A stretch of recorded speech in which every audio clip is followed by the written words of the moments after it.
Bonsoir, je m'appelle Isabelle Stemmer, j'anime le concours Engrenage depuis 8 saisons maintenant, c'est-à-dire depuis 2012. Depuis le début de la création du concours, j'ai vu naître à peu près une quarantaine de projets par promotion, ce qui fait 320 projets. Pour participer au concours Engrenage, il faut être étudiant de l'une des écoles du réseau GES en 3e, 4e ou 5e année, ou être jeune diplômé de moins de 3 ans de l'une des écoles du réseau GES. 8 finalistes, 6 femmes, j'ai tout dit, non? Et aussi la première année où nous avons autant de projets, les deux sont certainement liés, portés par des étudiantes de l'EIML Paris. La saison 8 a été tourmentée, chahutée, à cause de la crise sanitaire, bien évidemment. Nous avons dû organiser en conséquence une demi-finale totalement à distance, un mois après la date prévue.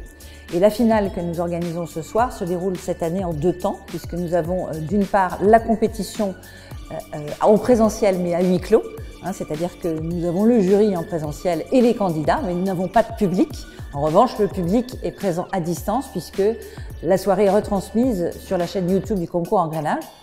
La deuxième partie de la finale se déroulera le 16 septembre prochain lors d'une cérémonie de remise des prix qui aura lieu ici aussi et qui servira d'ailleurs aussi de lancement de la saison 9.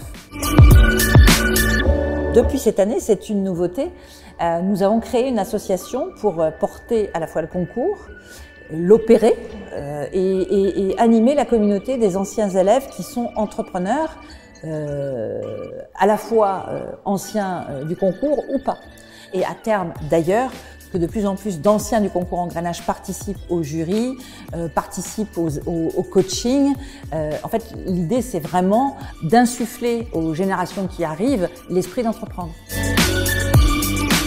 La dernière petite chose que j'aimerais préciser, c'est que dans nos rêves les plus fous, et j'ai envie de dire les rêves les plus fous sont ceux qu'on finit un jour par atteindre, c'est de créer un incubateur pour les écoles du réseau GES. Je pense qu'on n'est pas très loin du but, on en reparle l'année prochaine.